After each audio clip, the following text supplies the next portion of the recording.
Diane, I'm listening to a podcast, Black Lodge Trivia Night. I've never heard so many game aspirations in my life. All right, welcome back to Black Lodge Trivia Night. I am Art, and I'm here by myself today, as you can see. Matt and Pat, so a little behind the scenes how the sausage gets made. You know, when the three of us are trying to figure out, okay, what are we doing? What's our schedule like? What do we want to plan for this week? We sort of jump into a private chat, and we start hashing out the details, and entirely my fault. I forgot to invite Matt and Patrick to the chat. But I did invite Jeffrey Goldberg of The Atlantic. Welcome, Jeffrey, to the podcast. No, obviously he's not going to slum it on some RPG rando podcast, but he's welcome anytime. So our schedules are crazy. Things are very hectic. And I wanted to get something up. I like having something in the hopper for when, to keep the program regular, so to speak. And I was looking over at my shelf, and I was like, I've done some Call of Cthulhu. That would be easy to just pull another one out. But I was like, but I've also done that. And I was like, there's 2D6 Dungeon or whatever it's called, 2D6. I forget what the name of it is. So I'm looking at that, and I'm like, but I don't want to prep that. I don't want to prep anything.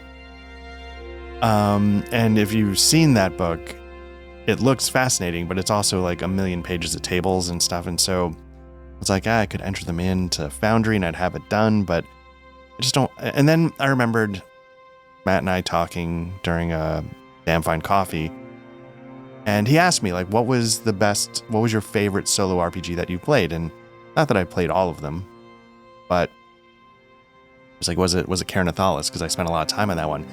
And I sat there thinking for a second. I had to admit to myself that the one I enjoyed the most was Free League's The One Ring 2nd Edition. And it's got the balance of mechanics that I think work well and I enjoy engaging with, combined with a world I want to delve into.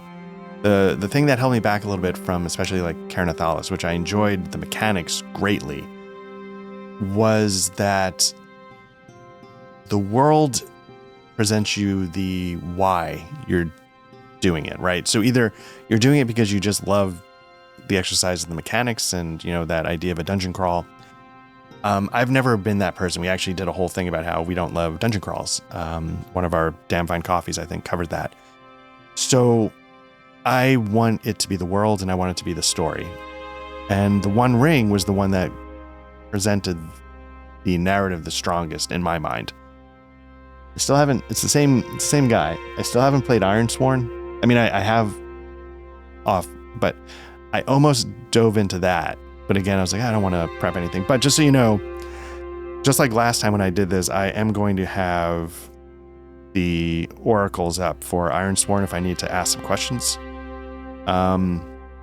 So I might bounce back and forth a little bit just to get some more details. I feel, I've got the Strider book right here. Strider mode. Because it's the same author for Ironsworn and the Strider mode solo rules here. So I just want to get that name correct if I can actually open the pages. Sean Tompkin, sorry. Sean Tompkin did both, so I feel like, why not use either or, right, to help get the story out. But speaking of the story, if you remember last time, we had my character, Eriador. He was a Ranger of the North. He was a warden, as his calling. Path of Despair, Kings of Men, blah, blah, blah. It doesn't matter. He was secretive, swift. Okay, it tells you where. Okay, Shadow Lore, Strider. Okay. Virtues, mastery. Anyway, the point is that he's a warden and a Ranger of the North. And his patron is Gilraine the Fair. Now, Gilraine the Fair, of course, is the mother of Aragorn. And she and I met in the town of Bree, right here. And we had to sit down, and she mentioned that she had been hearing rumors of merchants being attacked in the eastern parts of the Weather Hills. over here leading up to the North Downs. So what I did was I was tasked with exploring it. I think I had to convince her, actually, because I wanted to try the council session rules. So I convinced her to let me take a crack at it. I traveled from Bree along the Great East Road up the Weather Hills into the North Downs. And when there, what I discovered was that there were men from Angmar that had been attacking the convoys and the supply carts and stuff, because they had sort of set up a camp and they needed supplies to sustain themselves while they searched for something in the North Downs. And at the end of the adventure, what I discovered was that they had been searching for a tomb. Now, the tomb had been opened when I got there. There was black speech that had been written. I don't know if it was inside the tomb or along the entrance of the tomb, but there was definitely some black speech that sent chills down my spine. And inside was a sarcophagus that was not just opened, but it was like exploded open. So whatever was in there released such a force when it was open that it actually destroyed the sarcophagus. So I was like, oh crap. And I reported back. Oh, and then, yeah. And so I think then I found like a straggler, grabbed him and got some information and learned that they were looking for the tomb of Etheros.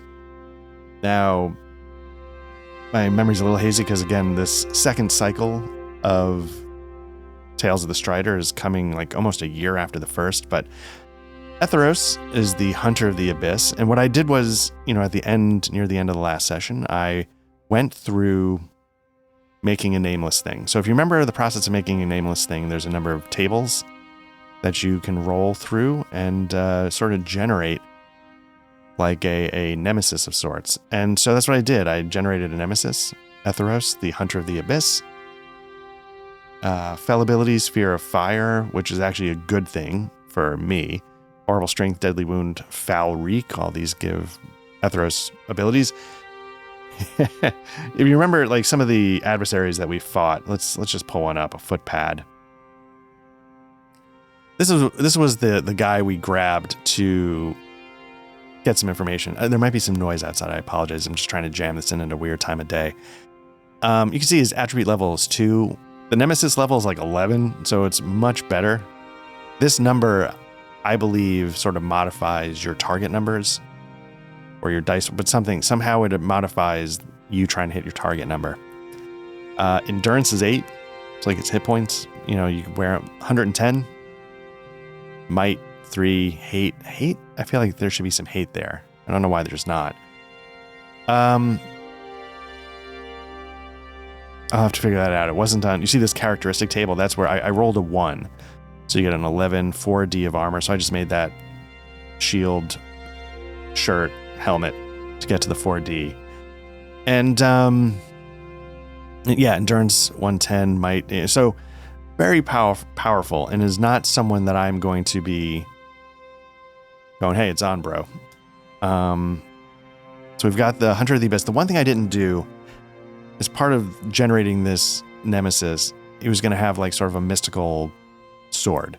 Now there are tables in here to make that kind of stuff. I don't know if it's part of the treasure. Famous weapons and armor, cursed items. So there's a process you can do very similar to creating your nemesis to create like named weapons, magical weapons, important armor. I didn't do that because I was like, you know what? Like if I fight this thing, I'm dead anyway. So I want to do it at some point, but I didn't feel it was necessary to get this going. So I think that's roughly a recap of, the first cycle of the Tales of the Strider, which again has been like a year ago at this point. And so I think what I did at the end of the last session was I sort of returned from the North Downs and met at the last bridge, where I think it was the last bridge, somewhere along this road. Maybe it was here. I might have had the Forsaken Inn. I think that was my intention, was to meet at the Forsaken Inn, and I had them meet at the last bridge. And maybe we met there because they were heading, because Gilrain was heading to Rivendell. And so I get that Gilrain and I are tight, but we're not that tight that they're going to let me waltz into Rivendell. So I think my intention, and I do not recall, so I apologize if I'm getting this wrong, was to end up at the Forsaken Inn, which I actually believe is over here. And that was where I was going to bring my first cycle, the first tale, to a close.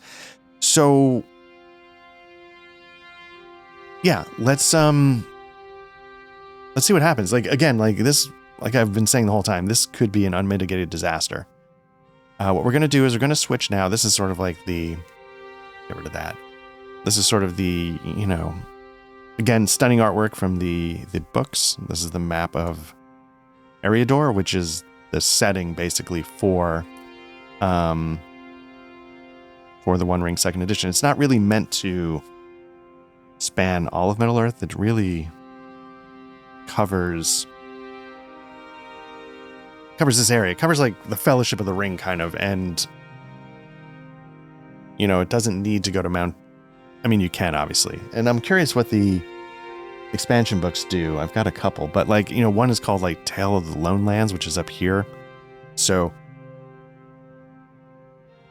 I mean, that's not, I must have said this at some point. Obviously on the channel, I'm doing a playthrough, a let's play of an MMO, which is intensely stupid, but I'm playing through the story missions of the Lord of the Rings Online MMO. And I've always said that the first 50 levels, the original launch of the game, was really this sort of special gaming experience, even though I'm not an MMO player. And it was just I really enjoyed the story. I enjoyed the full realization of the world. I thought they did such a great job. And it's, and then they added Moria, and then they go into Mirkwood, and they expanded it. Now you can go like, one does not simply walk into Mordor. You actually can, in the MMO. You can simply walk into Mordor at this point. It's been expanded so much, but that original incarnation was just this. The end of the story took place in Angmar, and it was just so well done. It went, I don't think you could get past, I think Michael Delving. Well, no, because Hills of Evendim, that's part of it. You could be up here for like the dwarf and elf starting areas, but it didn't have like Tharbad is, where's Tharbad? Tharbad is down here. That's a relatively new, like when they added Moria, they added a region. They recently added Swanfleet as a new starting area with Tharbad. You know what I'm talking about, the MMO too much. Anyway, so there's something, for me, just seeing this sort of really captures something special because it brings back a ton of other memories from other Lord of the Rings properties. But I'm going to be doing a couple things differently this time. First and foremost, I'm trying to just fire and forget it. You know what? Like, got the music. It's live. It's actually in the recording. I'm screwed if I needed to take it. Well, my voice is separate, but I wanted to hear some music and sort of get that sense, that sense of place, have it, the evocative nature of music while I play. Anything to help me get into the story. I wanted to. So it's going to affect what I can do in post. But again, I don't want to do it all in post. I want to play and bang it out and get it up so people can see it. Second, you already saw this book. If you have the book, I've got my copy right here. This is the first printing of the second edition. There is errata. There's been a third printing that came out in 2024, the time of this recording. It's the beginning of spring 2025. I think there's a third printing in 2024 at some point. Cleans up a lot of errata. The PDF in-game is... Can I get rid of this? I can get rid of this. The PDF in-game is the third printing. So hopefully it's got all the latest errata incorporated. My print copy does not, so I might get confused every once in a while. I'm trying to figure out if it's worth getting a print copy of the third, because I almost always refer, and I said this before, I almost always refer to the hard copy. I don't love PDFs. I get that they're useful, but anyway. One of the places where that errata kicks in, we're going to switch over now to something I'm doing a little different. It's our Eriador map. It's our player map. So what you can see here, in the olden times, I just had the whole map up. I'm going to toggle it off for now, so I could walk around in this and that. But I sort of like the idea of incorporating some fog of war, so I didn't know the terrain every time before I went there. I don't know if that makes sense. So I soloed this, but then I ran a number of sessions, maybe 4 or 5 sessions for some of the guys over at AAC. And this was something I wanted to try. I thought it worked pretty well. So you can see we've got, sort of the map, but not the in the weeds terrain. But one of the things I remember being confused by is like when you're doing the hunt, one of the numbers, the place where you're the safest, is the borderlands. I was like, what are the borderlands? What are the borderlands? Because this map always said freelands. I was like, well, I assume the freelands are the borderlands, but, and I've said this on my Trainwreck Games channel where I do war games, like if it's not explicitly written out, I don't do well trying to like, oh, what do they mean? What are they trying to, what's going on here? So I was like, I'm going to assume that the borderlands are the freelands, but I'm not comfortable. So in the newest printings and stuff of it, you can see the freelands is now marked the borderlands. Apparently, I believe this is the case. In the first edition, there were 5 types of terrain, borderlands, wildland. They narrowed it down to 3, and in that process, they mislabeled one of them. So again, it's stupid, but it's going to make, because I'll forget, like, oh wait, what am I trying to, okay, that's this. I'll bomb that every time. So I updated this map. I got a higher res version of it. So you can see here's the basics of our travel. And I think, again, my intention was to meet at the Forsaken Inn with Gilrain, and I just put it in the wrong spot because I believe it's over here somewhere. So we'll have Gilrain make her way further east to Rivendell. And I'm going to make my way back to... So my sort of home base, you're supposed to have like a sanctuary or whatever it's called. I think mine is Bree. Do I make my way all the way back, or do I stop at the Forgotten Inn? This is just asking a question out loud. I want to stop at the Forgotten Inn because I love the idea of it. And again, the idea of this inn, it's in rough shape. It's on the edge of pocket of civilization. This is how I picture it. And again, a lot of what I get is from the MMO, from the old Iron Crown Enterprises Middle-earth role-playing game. So, yeah, so we have Gilrain, we're going to have a meeting. I convey what I learned. And maybe I get the idea of who was it? Etheros. Can I put Etheros?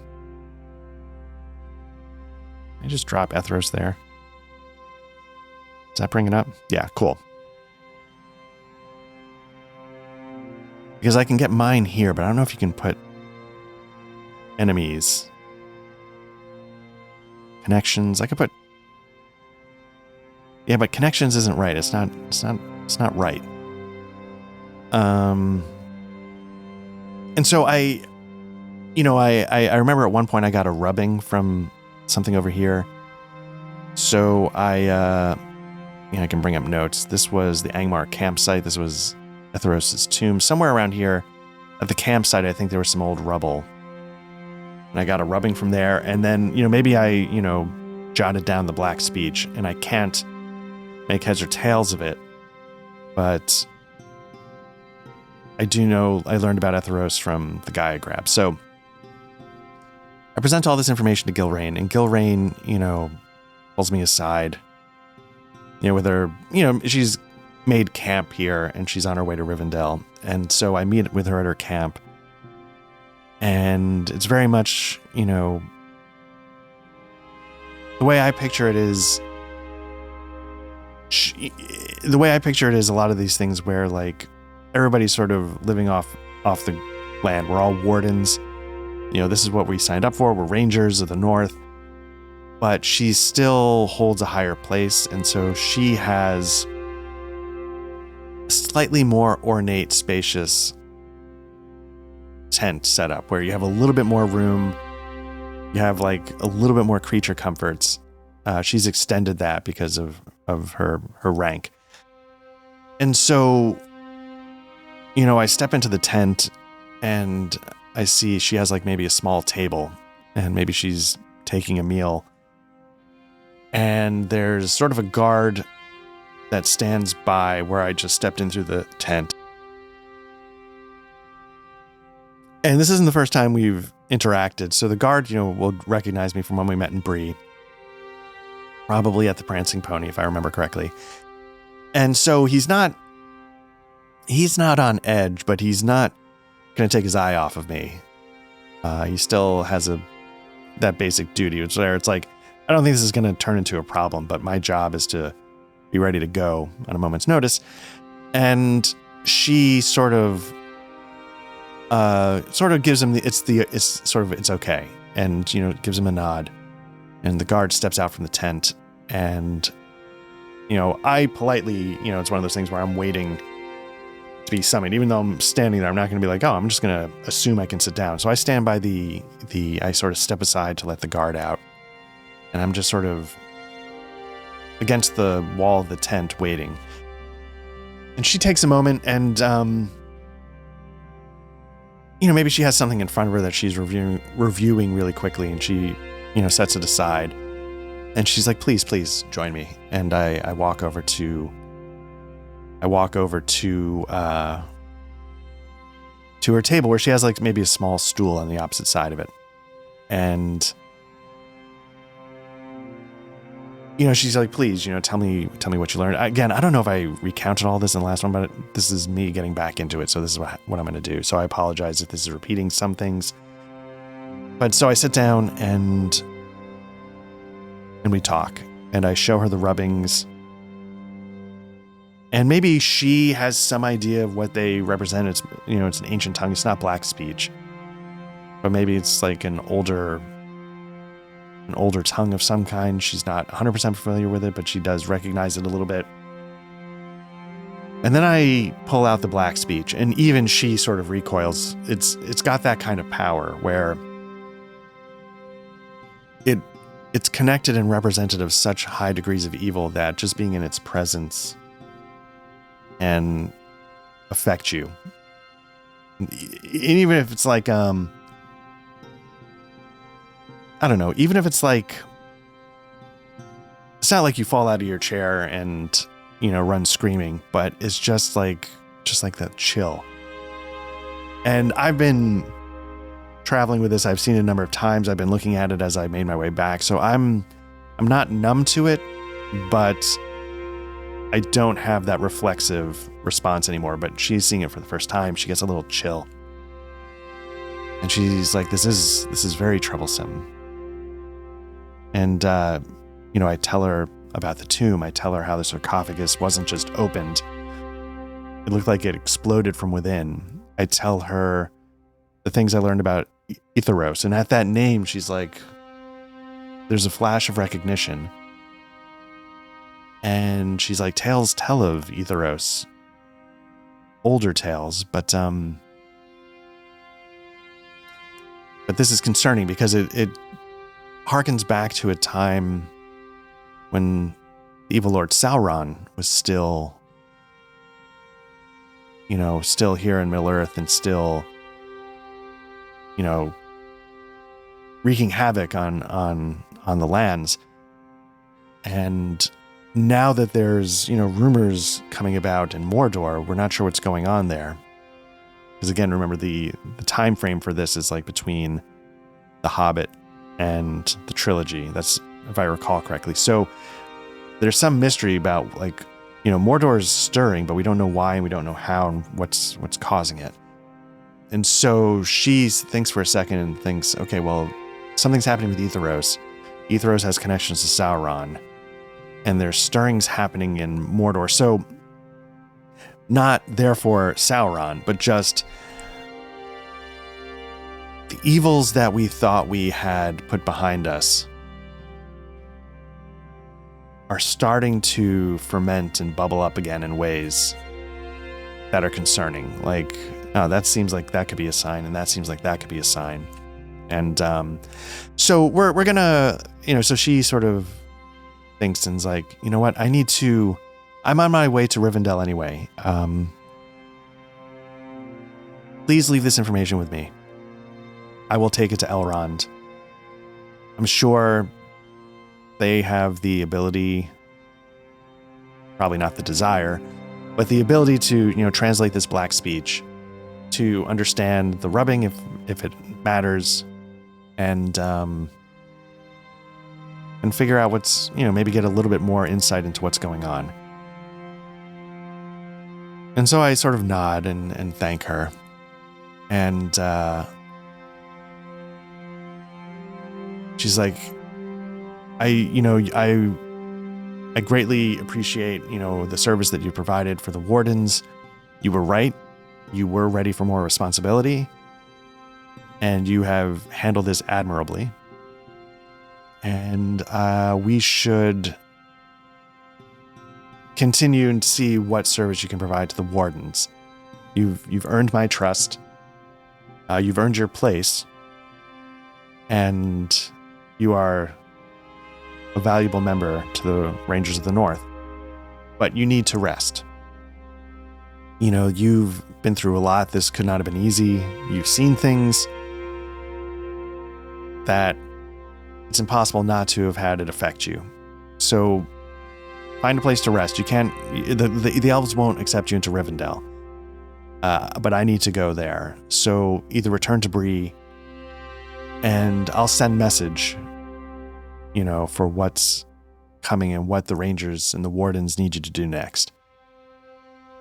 And I sort of, by your leave, nod. I really haven't said much, speak only when spoken to kind of thing. That's how I've approached this meeting. And I leave the tent, and standing outside is the guard who, was not entirely comfortable leaving me alone, but, he gives me a nod. He's starting to, little by little, every gesture, he could clearly hear some of the things going on in the tent, even though I imagine when you're in that kind of position as like a bodyguard, or you don't listen, like it's part of your job to phase out, because people need to be able to say things in front of you, and you need to not know what they are, if that makes sense. We're watching on Netflix. There's a show at the time of this recording called The Residence, which is about a murder mystery in the White House, and it's pretty good. But one of the things that struck me and I thought was interesting and completely made sense was the idea that the show is very much like an upstairs, downstairs. You have the political people that are very important, and you have all the people that serve at the White House. And it's about the ushers, the cooks. And they talk about it how, we're in rooms all the time. I could not tell you a single thing they say. Like, it's just, I put up a wall and I'm not listening, and I am truly not listening. Like, it is not registering in any way. And I think that's an interesting idea. That's probably, it rang very true. And I feel like that's what would be the case for this guard. And so so the guard, sort of gives me another nod, and he said, if you need any supplies, I guess the point is that he didn't hear the details of the black speech, but maybe he understood that I was being praised. Like, I got the attaboys. And so he's like, a little more respect. And he's like, I know you'll probably be heading on your way. If you need to restock on anything, we have some conies that we've just hunted. We've got, there's the river. If you want to, grab some water, warm yourself by the fire. It's starting to get dark. I forget if I talked about it. I guess it would be spring. You're supposed to, you sort of do, the way it's sort of organized in the book, and I don't know if I'll do this, is like, you can sort of adventure seasonally. So like, you do a season of adventure, you take a little break, season of adventure, and then when Christmas comes around, they call it the Yule. you get a longer break. And each one of these hexes is 1 day. I don't know if I've got the ruler working. Oh, I do. Okay. Because again, when I redid the map, I had to redo a bunch of settings underneath it, so I'm not sure what was going to work and what wasn't. But so it's like I traveled like 1, 2, 3, 4, 5, 6, 7, 8, 9, 10, 11, 12, 13, 14, 15, 16 days minimum. And then another, 16 days. I spent a couple days up there. So like the first cycle of the Tales of the Strider, would have taken at least a month. So it would make sense that I need to take a little bit of time. Like I was just out in the hills dealing with stuff for a month and a half or so. So I make camp, and it's I don't know how to describe it. It's not full acceptance, but it's like, it's how I sort of picture it. Like, when you first get to prison and everybody's sort of eyeing you, but like, it's not, they're not going to tell you can't sit there, but they're not going to be your best friend right away. I've never been to prison. I feel like I should say that. I've never been to prison yet. So anyway, so I it's a little isolating, but I feel like I've gotten a little bit closer, to the camaraderie I'm watching among the circles here, the brotherhood, the sisterhood that they're all experiencing. And on some level, that's all I want. I want to do a good job. I want to serve the wardens proud. I want to honor the heritage, my Northern Ranger heritage.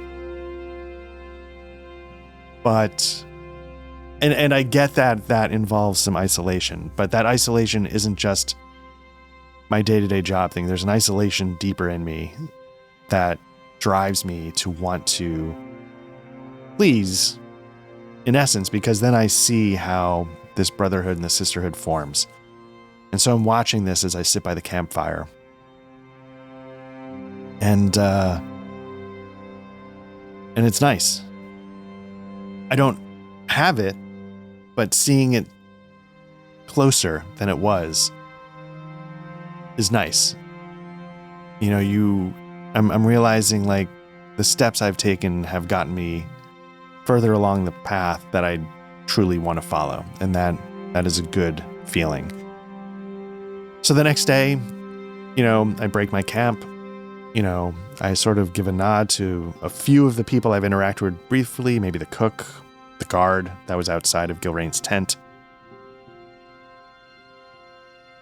And I start walking along the East Road. I'm going to take her advice, rest up, recuperate, and be at my best. So what I'll do is I'll get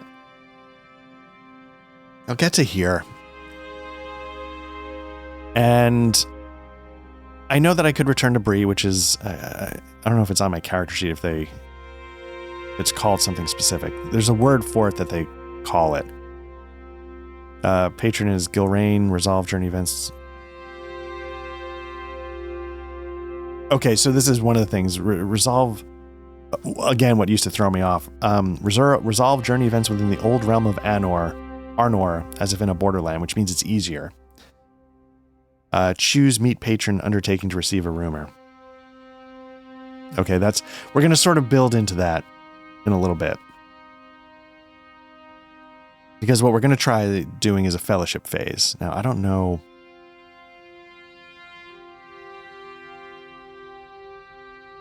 Last time I did not do the fellowship phase. I stopped the adventure beforehand. So what I'm sort of doing now is sort of starting the fellowship phase. So maybe part of the fellowship phase, I should bring this up, is there are tasks. Again, I think I mentioned this last time. It sort of does this as a double sheet. I don't know if there's a way for me to change that. I don't know if I can make this bigger. I can make it bigger.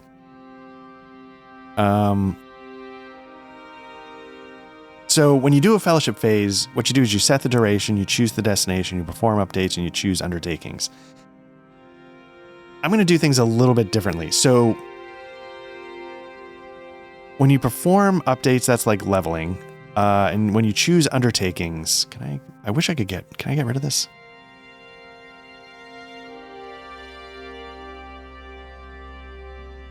I mean, I need one of them, right? So, I'm putting this behind my head. Well, I'm putting this behind my head, but it's just the table of contents, so it's not such a big deal.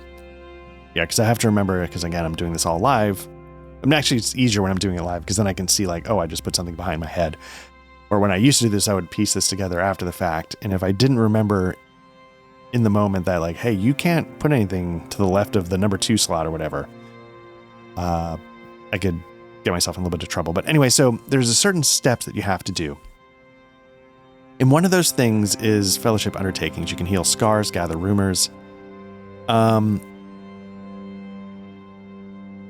You can choose one, except for the fact that based on your class or certain other things, you can do certain things for free. So gather rumors you can see here is the company, including a warden, can choose this activity as a free undertaking. So what I'm going to do is I'm going to sort of take this free gather rumors, because again, on my character sheet, it says like during choose meet patron.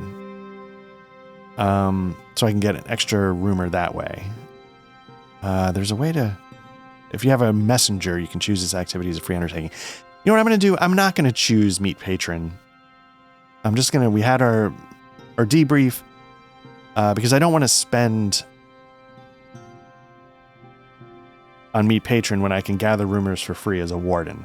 So I get to the Forsaken Inn. I don't think I have artwork for that, but we get to the Forsaken Inn, and I, gather and maybe I got some coins for my efforts, because I'm going to need, I got to survive. So I pull up to the Forsaken Inn, and it's in bad shape. It's the next storm that comes through could take the roof off, that kind of thing. Like you can tell, like you can almost see some of the sunlight getting through this thatch. Some of the walls are partly crumbled. The door still manages to open, but the steps leading up to it are in shambles. Like it's in rough shape, and it's like sort of on this edge of the pocket of civilization. We're near Weathertop. I mean, soon, again, who knows? I'm making all this up. And so we, I sit down, I get a room, I throw my things in the room. And again, the room is not much more than a pile of hay on the floor and a blanket. But it's got walls, it's got a roof to keep some of the rain off. Maybe there's a fire to warm up in the main room. And so let's start the process of doing the fellowship phase. So phase 1 is set the duration. So how long do I want to be here for? I was out on the road for, say, let's call it in total 2 months, prepping, debriefing, all the stuff, getting back. Let's say it was a little over 2 months. So I'm going to roll a d4, and that's how many weeks I'm going to stop. I'm going to pause for. Okay, it's going to be a 3-week, 3-week rest. Now, let me just see something really quickly, because you're like, why are you doing items? Because items can be a journey log. So I was seeing if there was anything here for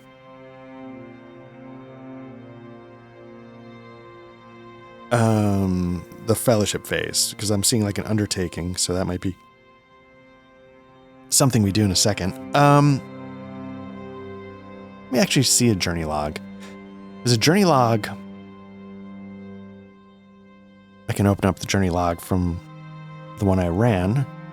Mounts, events. There's nothing here, I think, for... So you can see in this journey log, they went from Bree west over to Hobbiton and then up into Innuminas. And there's all these things you can do, Anyway, but nothing here for the fellowship phase. So we're going to have a 3-week duration. Let me bring up my character sheet. Whoops. Just double click here. Fellowship phase 01. 3 weeks. Destination is 3 weeks. Forsaken Inn. Perform updates. Okay, so now at the end of every session, and we did 3 sessions in the first cycle, you're supposed to get 3 skill points and 3 adventure points. Now is when you would spend them. So what we can do is we can perform updates. You can see here, players may now spend their accumulated experience points to improve their player heroes' skills and combat proficiencies and to acquire new valor and wisdom ranks. I definitely want to do that. Your character starts with 1 of each, and I think, which means you're going to roll a feat die and you're going to roll a d6 for certain resistances, like, resisting the fear of the black speech or things like that. You can only upgrade this once. Player, this is called growth. Players spend adventure points to buy a new rank in either wisdom or valor to enhance an adventure's combat proficiencies or to enhance the combat proficiency. So you can't just do growth and valor and get better at fighting. You have to pick, what am I going to do? So currently my combat proficiency with bows is a 2. So I can either buff my resistances, or to go from 2 to a 3 is going to cost 12 points, which I actually don't have.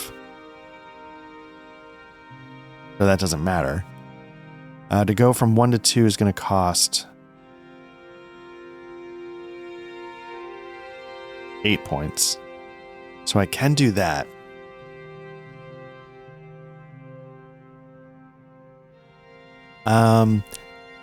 And that's going to be bought by venture points. What are skill points? Skill points, I guess you can actually just dump into here. Okay, so what I'm going to do is I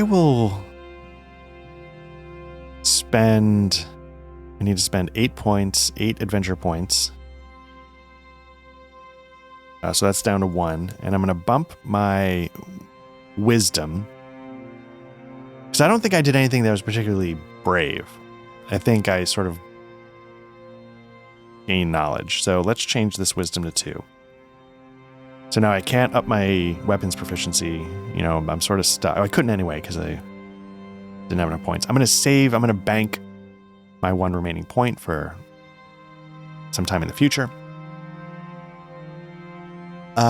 Training, players spend skill points, which I have 9, to develop their player hero skill rating.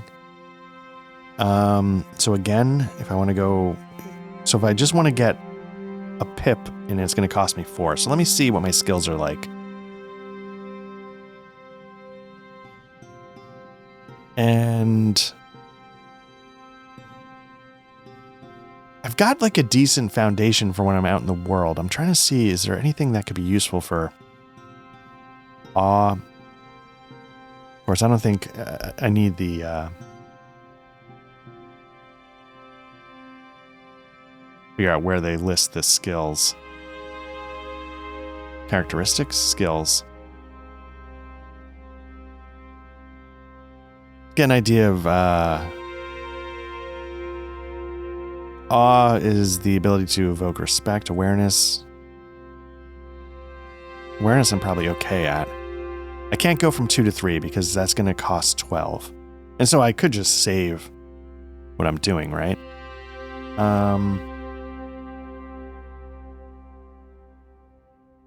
In Hearten, so there's skills that might not impact me too much as a solo player. In Hearten might be one of those. Explore, Suede, Awe, Song.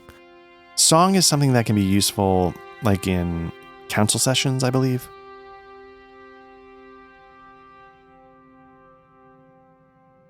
Which I managed to get through the first time, but I don't know how. Courtesy might be useful. Because again, like at some point,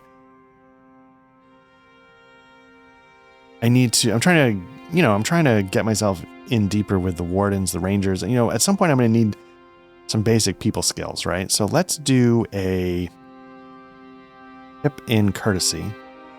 That's going to cost 4 points. And is there something else I want to get a Pippin start? Because I clearly can't do anything else. I can't upgrade a skill.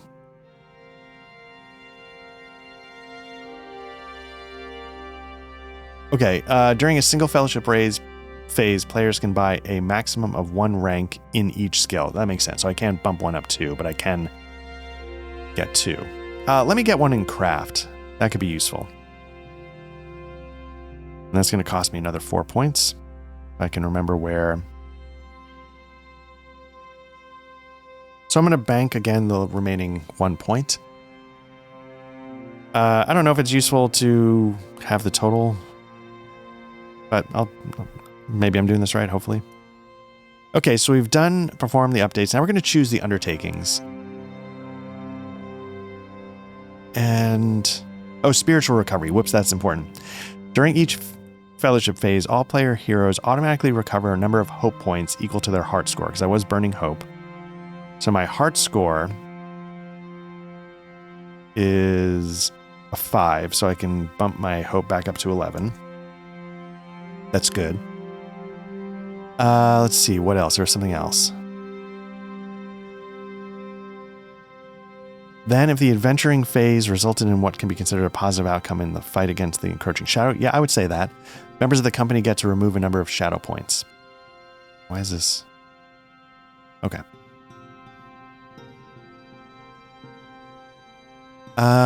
Yeah. If that's the case, the lore master must then weigh the actions of the company against the broader context of the Twilight of the Third Age and allow them to remove from 1 to 3 shadow points. So it's definitely, there's 3 things. If the company's actions can be considered to have at least marginally interfered with the return of the shadow, I'm going to give myself that one because we didn't know this was going on before, and now we do. So I think having that awareness is, knowing is half the battle. Like, the first step to solving this problem is knowing it's actually existing. And so that's what our efforts did. Our efforts sort of opened our eyes to the fact that there's some business going on that we are probably going to need to keep an eye on, if not start to actively investigate. So we're going to lose 1 temporary shadow point. Again, if shadow equals or crosses the hope threshold, you become, I think, miserable. And these are status effects. Like, one of them makes it so like 1, 2s, and 3s on your D6 skill checks are meaningless. They don't count. So these are things you do not want to build up. If your fatigue crosses over your load, you become weary, so there's different effects. Again, like, I think I said this when I first looked at this system, like, I don't know about the system. I don't know about things like the fellowship, but let me just give it an honest college try. Like, because at the time I was like, well, what other system could I have played this in? And I genuinely don't know. Like, I don't know. Like, Savage Worlds, there's fatigue. A lot of games have fatigue, right? A lot of games have sanity, so to speak, which is what you could see as maybe your hope. But I gotta say, this game really does integrate a lot of mechanics for a purpose. As opposed to, say, a generic system like GURPS, which integrates a ton of mechanics just to have them in the toolkit, right? This feels very directed, and so it's hard to. I think this is a compliment. It's hard to imagine the system and the setting in this case sort of divorced from each other. Clearly, other systems have done Middle Earth, but there's a lot going on here that, like, as the combat, whatever, like maybe the combat's not your thing, but there's a lot of other things going on that are really important. So I think also, okay, so we did that. I feel like we should be able to eliminate any endurance. I feel like that's the whole point of resting. Is there anything here that I need to know about? No. I probably forgot to hit save when I meet patron. No. Again, I probably the other point of this game, which I'm not taking advantage of, is you're supposed to sort of there and back again your character, right? The whole point is like take note of the tales of the year. So if I knew the year number, 4469 or whatever, I would say like, having met, you sort of create this narrative that tells the story of your life. And then if you want to keep that story going, you can actually, I'll show you in a second, you can sort of have an heir, and you can, so again, like that's what I was just saying, like there's just mechanics in this game that it's not just about creating a dude and, bashing some skulls. They're trying to get you to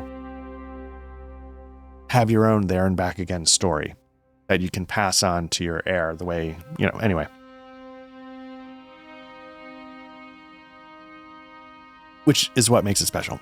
So yeah, background fellowship phase. Again, I forgot to. 01, 3 weeks. Forsaken Inn. 3 weeks Forsaken Inn. Is there anything else? I'll note down my undertakings, I guess. So we've done spiritual recovery. I think I can recover eye awareness. So the initial value is 2, so I think that's going to go back down to 2. I don't know if that's in the Strider rules or in the book, but I think when you're in the fellowship phase, you go a little more under the radar, and you lose the focus of the Eye of Sauron. So, okay. That was something I was going to forget. So now we got to choose what we do. First and foremost, we're going to gather rumors. And we're going to get that for free. So let me jot that down. Okay, so gather rumors. There's a couple things we can do. We got the Strider mode here. And there's tables we can use. I wish there was a table of rumors. I think that would just be cool. But again, I probably mentioned I used to have the first edition of Fantasy Flight's Descent. And one of the expansions was a sort of a campaign system that had tons of rumor cards and stuff. Anyway, or like in Merchants and Marauders, you get a rumor card and you got to go figure out a quest. So what I can do here, there's quests for patrons. But I think I'm going to save that. I'm not going to make that the rumor.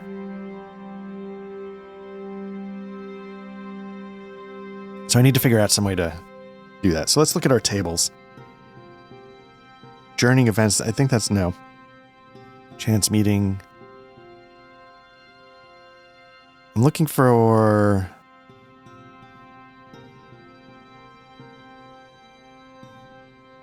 highway encounters. Now these tables are actually stolen from Harn. The random encounter tables for Harn, I know I praised Harn. We've got the weather tracker from Harn. If I can get it up. That came out wrong. I've got the table up. This is from Harn, and I love it. These random encounter tables are also from Harn, but we don't need that for now. These are more Harn. So yeah, because you can sort of see like one is like is it popping up behind my like Lawless Night. So I could use Lawless Night if I were in like a Darkland or a Wildland, right? But a Lawful I might use in the Borderlands. So that's sort of how I was picturing it. But where is the event? There's a table that is... Yeah, that's not right. There's a table that's just like words. And I don't know which one that is. And it's hard to believe I did not include it in a hotbar. So I'm going to take this guy out. We're going to get this roll table going. Journey roll tables, no. Prancing Pony. I got some tables from the first edition because they were a little more fleshed out. Because I feel like, what's the harm, right? I just roll all of them. It'll give me 7 different words, and maybe that helps me figure out the story. Random encounters. Again, some of these are from the first edition. These might not be from the first edition. It's hard to say. Fortune telling table, lore table. Is that the...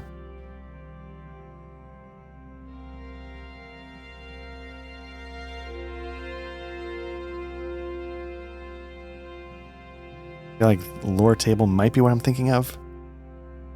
It's a Revelation episode.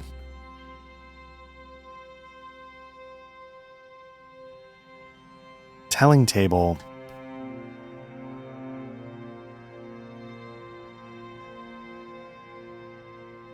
Gilrain, that's that. So yeah, let's see if this is the one I was thinking of. Yeah. So we got action, refuse. So I think what you're supposed to do, and I think I saw this from another actual play. You're supposed to roll this 3 times. And you take refuse from the first, dead from the second, fear from the third. But if you don't do that, the other thing he does is it gives you 9 different words to choose from. So I feel like either way it's a win. So, and then let's tab over to here and just see what they have. Vows, milestones, flavor pack, oracles. Don't need those. Character. I'm wondering if there's rumor. Let me just see if there's rumor now. Okay. Let's try action and theme. Let's try place.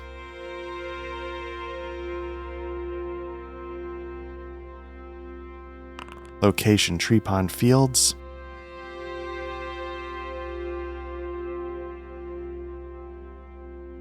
Tree Pond Fields, and then let's see. Pond and flooded. Oh, okay. Pond and flooded lands. Let's go back to here. Pond and flooded lands. We're right near the Midgewater Marsh, right? So let's say we're hearing rumors coming out of the Midgewater Marsh. Refuse, dead, fear.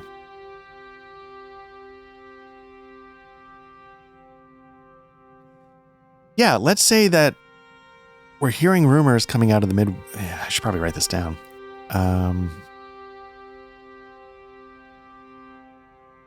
Because even though I'm completely making it up, I will not remember.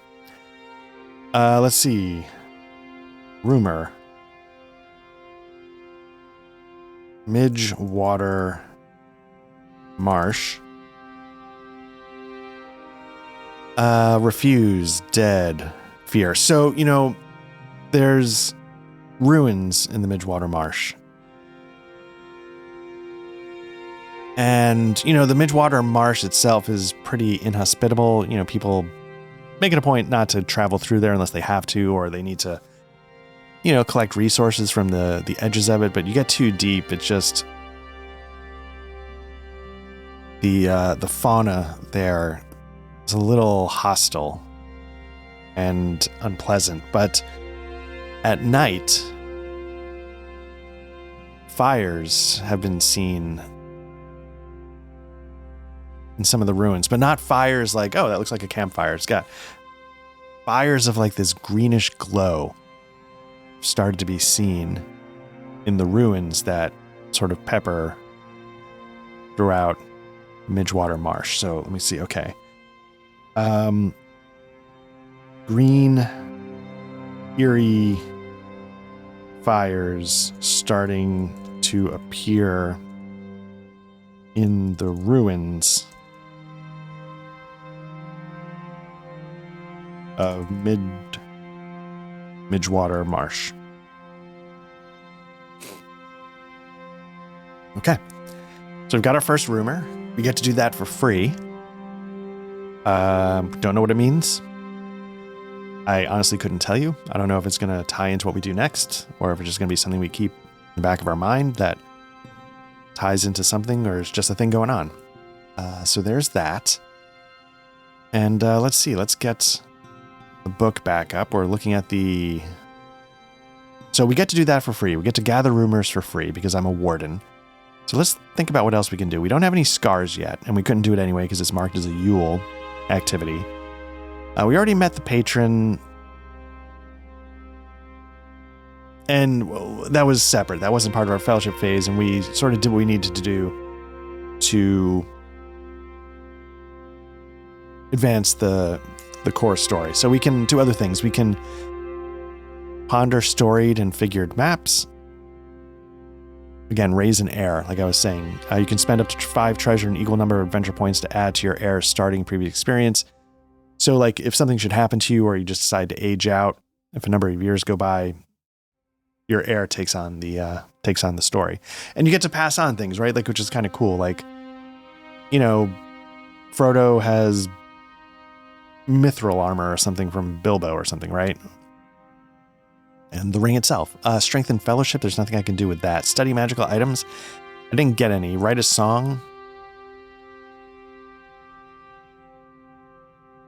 I'm not going to do that because I think that would be helping a group, and I don't have a group.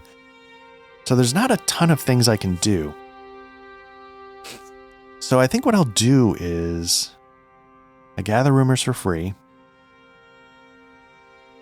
And then maybe I understand, you know, I've got like a real hole in my knowledge, which is ponder storied figured maps. Okay, so until the next fellowship phase, apply a modifier of +1 to all feat die rolls made to determine the nature of events. Okay.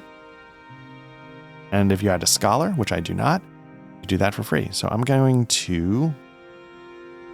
is there a place to put that? Again, because I can create an undertaking. So probably if I had been prepping this properly, if I knew what I was doing, I would have made one for each. Ponder, storied, and figured maps. Okay, let's see what it brings up when you... It's not Yule only. Can be free. It can be free, yes, if you have a scholar. Okay. And so let's start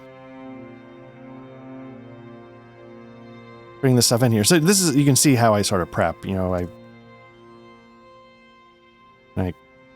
copy and then it's not letting me paste for some reason. Okay, so I'm not going to worry about that too much, I guess. I was able to copy and paste other stuff. I'm not sure why it's not letting me do that here. Oh, there we go. And then usually I would reformat it a little bit and blah, blah, blah. I'm going to just get this paragraph in. You know, because again, like, I own the material. Because this can't be an officially licensed VTT rule set, they can't put the copyrighted material in. Nothing stops me from putting the copyrighted material in. So let's see what the effects are. +1 to feat die rolls made to determine the nature. So this is not an effect I think you can really map out. Usually if you're good about this stuff, you can create effects with like some light-ish scripting.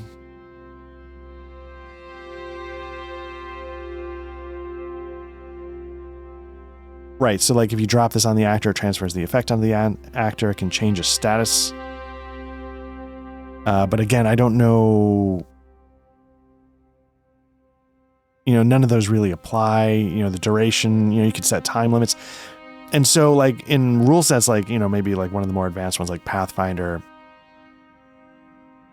I think Pathfinder definitely takes advantage of it. Like the D&D one, I'm sure, is just filled with effects that can track how many rounds has been applied for and blah, blah, blah. So what I'm going to do is I'm going to close this out. I'm just going to have to remember. I'm going to put this actually at the top. just so it's easier to remember.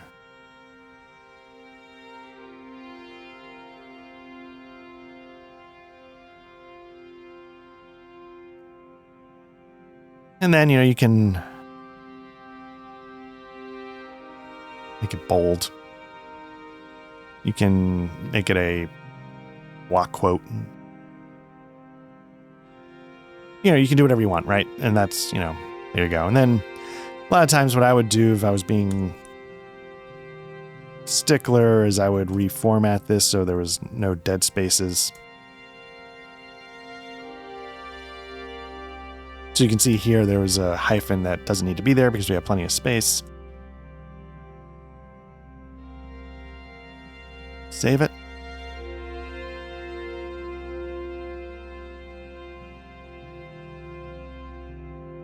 There you go. And so now what we can do is and what I'll do eventually is, I've got,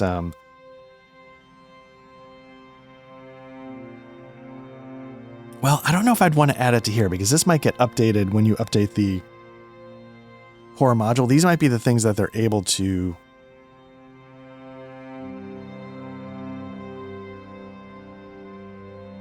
flaws, fallibilities. Did I already?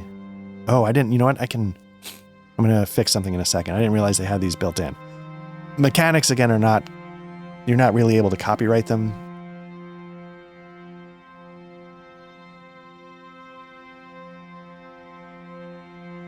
Skills, virtues.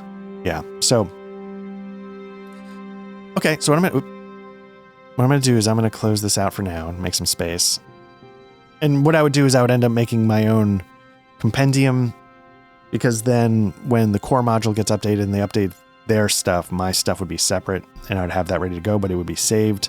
You'd see my Harn, a bunch of roll tables that probably, these were folders that organize stuff, but when they updated a version, I gotta say, things break a lot. It seems like when you update versions of Foundry, and like with Harn, like the guy's like, I'm not updating the Harn Columbia Games version anymore because it's too much of a headache. He's going to focus on the other version of that game. But yeah, a lot happens in the background when you update, and I wish I am not a coder or programmer. It does seem to impact a lot of the volunteer efforts to have rule sets for games. I don't know. I wish it was a little easier on the volunteers that do it, which I've said before. So let's see where this goes when I drop it. I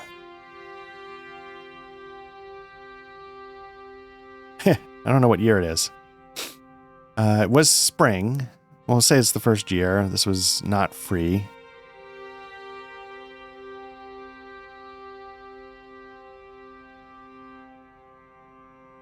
Where did it go? Notes. Does it go into your...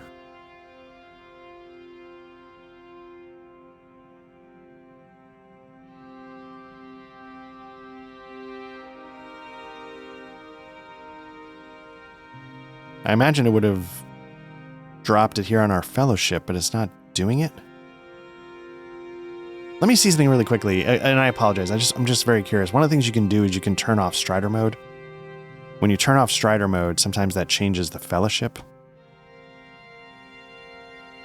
so that you can put them into roles which you don't have to worry about. There's a lot of things that change. So let me see. It still didn't do it. But you want to have solo mode on because it then changes other things like in combat, I think. So let me put that back on. And I'll try and figure it out before the next session, I guess. Yeah, community actor, simplified, etc. What I should do is actually see what the differences are, because you can turn on like the combat mechanics from solo mode even when you're not in solo mode. So maybe that's actually preferable, so you don't have the simplified other stuff. Yeah, so there we go. What I need to do is I need to update this. Because what I did is I made my own fell abilities. I'll show you right here. Miscellaneous. I didn't need to. They're here. And they might be better integrated. Nope. Nope. Crap. What was that? Fear of fire. So let me grab that one. Horrible strength. Let's grab that one next.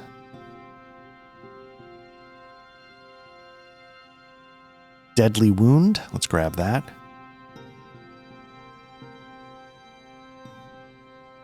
And foul reek. Okay, so like for one thing, horrible strength has a cost of 1. I had that incorrectly set up. So there we go. And so these are the fell abilities of, my main nemesis, and you can see gives you a little, again, because they can't present the copyrighted material, they can give you its location. I could go through and do that, but it's not worth it. So there we go. So I'm not sure where to put this.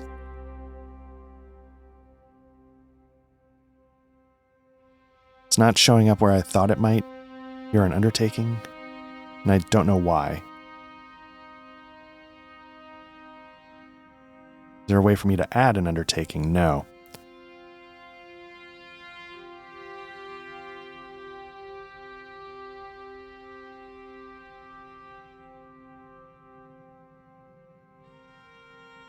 I don't know why. Anyway. Okay. Oh, maybe because I didn't fill. Okay. So, name. Storied and figured maps. So maybe I don't actually have to pre-generate them. It's meant to be Forsaken Inn. Okay, there we go. Yeah, okay, so I'm not meant to actually do it. It's just the possibility is there so that it can do it within the sheet. Active. And I also gathered rumors.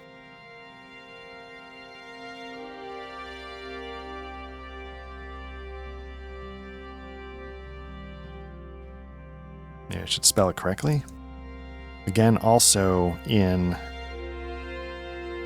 the Forsaken Inn. Very nice. Oh, I'm glad I worked that out. That is free.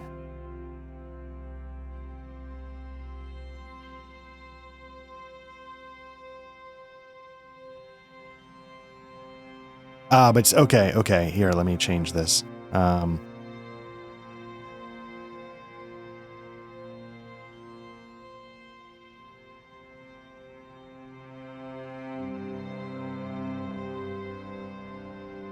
Because it's not really ponder rumor. It was gather rumors, and I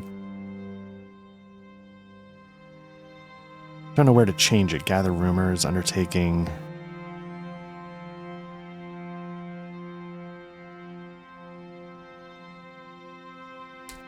So in this case, the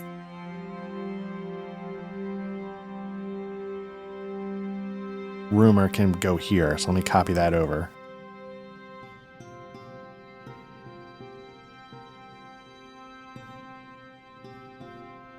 So maybe you would... Okay, I can see why you might.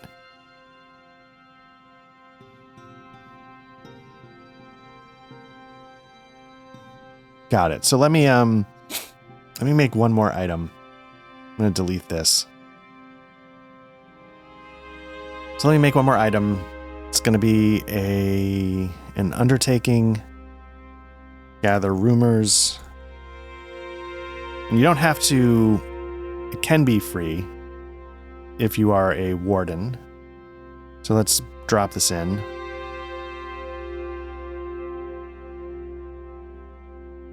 I guess I could put the name of the rumor here. Rumors, location, Forsaken Inn. This was free. Create the undertaking. So now it's listed as a gather rumor. And then what I'm going to do is I'm going to, again, add the rumor to the description. If I can figure out how to... I was hoping to... I'll just put it there. That's fine. Okay, so now I've got...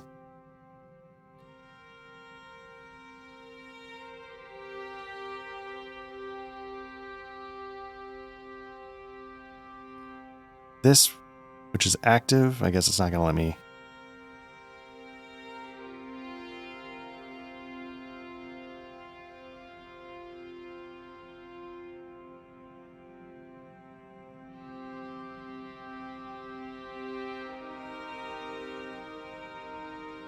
Active, so I'll put the check there. And maybe I should watch other. I don't know if I've seen other playthroughs. No, I was watching one where they actually did it in Foundry. So there we go. So I've got this sort of mapped out for now. This is free. This is active. So I don't need to really do any more story generation for the Ponder story. It just gives me the bonus. I did the Gathering Rumors about the Midgewater Marsh. And so at the end of the 3 weeks, I've recuperated, I've rested, I've sort of improved my skills. And a messenger comes, seeking me out with word from Gilrain about what I should do next. And we'll fade to black there. So there we go. I am really excited about this. I hope, again, this is going to be a mix of, I very much enjoy the mechanics. I don't want to hand wave away too much. That's why I was getting in the weeds a little bit. I enjoy using a VTT, so I get in the weeds of how is this supposed to work? What are they intending for me to do here? Might not always be interesting. But that's the stuff I find fun in addition to creating the story. So it's going to be in here. Apologies for that. I'm trying to think. What else have we got going on? This is Black Lodge Trivia Night. We are a tabletop RPG actual play podcast. Usually there's 3 of us, me, Matt, and Patrick. We had a little bit of a run going. We got Matt's Symbaroum game started. We did a session 0 and a first session of that. We're plodding along toward finishing our Cold War spy game using the Mithras Imperative rule set. Patrick would then be on the hopper. Once I wrap up my stuff. And I think once Matt wrapped up his Symbaroum. So hopefully we can get back into a swing of things. Hopefully our schedules calm down, and we'll go from there. CRPG front, obviously Lord of the Rings Online. I've been mentioning that. That's heavily what gets me oh no, I want to get back into this. Doing the story quests there, and a let's play of all the story quests. There are a lot. And playing some Ultima 5 at the time of this recording. That's a little bit of a mess, but it's fun. It's just a little bit of a mess because I don't know what I'm doing. And these older games... they can get in their own way a little bit sometimes, or it helps to know what you're doing or else you fumble around. So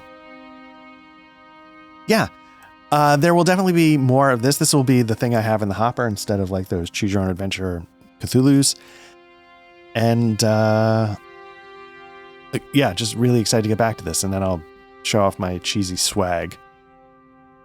I can't have it on camera because it puts it into ridiculous, but this is so dumb. This little plate here I put on my mic, a little whorish branding, if you will. I just think it was dumb fun. So I like having that there. Anyway, thank you again. We'll be back. I think we'll do another session of this. We'll have 2 sessions of this in a row, and then we'll see how we're doing with our schedule.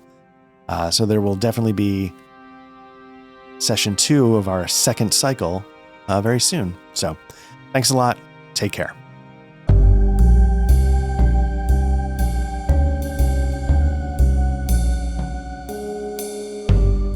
The in-session music was provided by Tabletop RPG Music and composed by Ian Fisher. You can find the Patreon at www.patreon.com/tabletop RPG music. That's all one word.